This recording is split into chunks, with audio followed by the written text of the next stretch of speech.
You know, there's something we all hear. Do it for the children. We hear that all the time. In fact, I heard it tonight. When we're talking about gun rights and gun ownership, a lot of times people will say, look at all the kids that are dying from guns, so just let go of your guns. Do it for the children. We shouldn't have guns. We shouldn't have guns because of the children. It's for the sake of the children. The blah, blah, blah, blah, blah. We all hear that all the time. I don't know about everybody else out there, but when someone tries to use an argument with me that just appeals to emotion, I got to find out the facts behind it. I got to know, well, why are we doing it for the children? What exactly are we doing for the children? Is there a good reason to do it for the children? Are we doing the right thing for the children? I have to know those things before I can make an informed decision.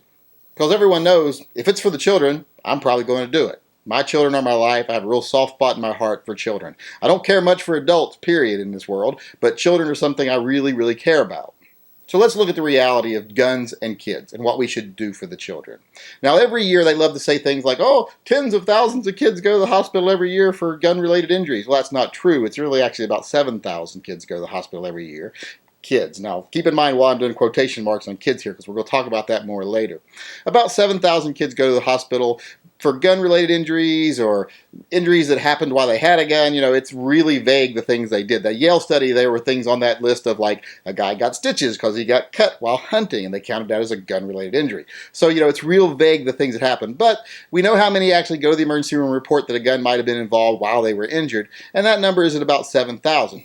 Now, the actual number of children that die from a handgun every year is actually pretty easy to find. It's 1,337. Now, keep in mind, I said children with quotations again. Now, out of those 1,337, only 98 of those are actual accidents. Those are the accidental deaths of children from firearms, handguns, rifles, etc. That leaves 1,239 deaths of children from firearms that are not accidents, that are homicides, suicides. Now, in this age group, suicides don't make up a lot of it. They do make up a good percentage, but not the biggest percentage. The biggest percentage is actually homicide, surprisingly. So let's talk about those numbers.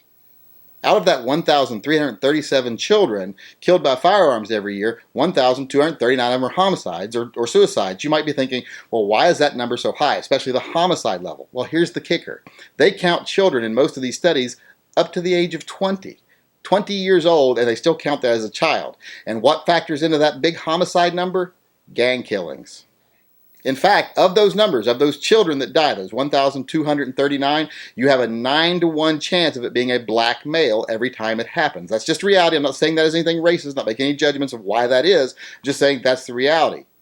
Now, they have to do this. They have to add all these kids up to 20 that were in gang killings because they have to pad their numbers. Because if they just said, hey, 98 kids are killed in accidents with firearms every year, people would be like, well, how many kids are killed on the playground every year? How many kids die in car accidents every year or bicycle accidents every year? It just wouldn't be that dramatic if they just said 98. So they have to add these things in to pad their argument.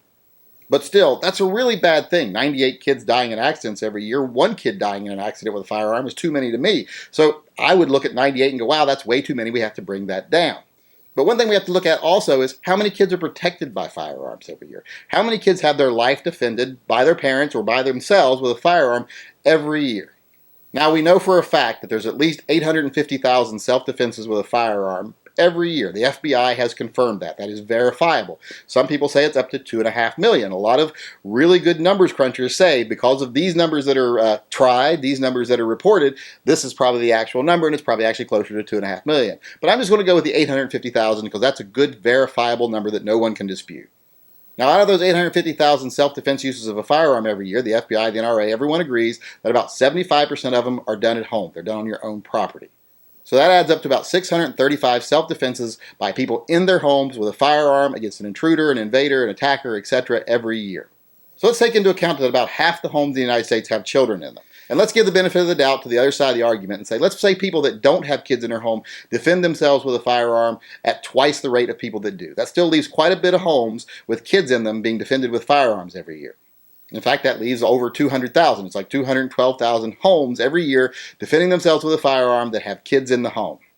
And since homes in the United States have an average of 1.8 children in each home, that leaves 381,000 children that were defended by firearms this year. 381,000 children defended by firearms.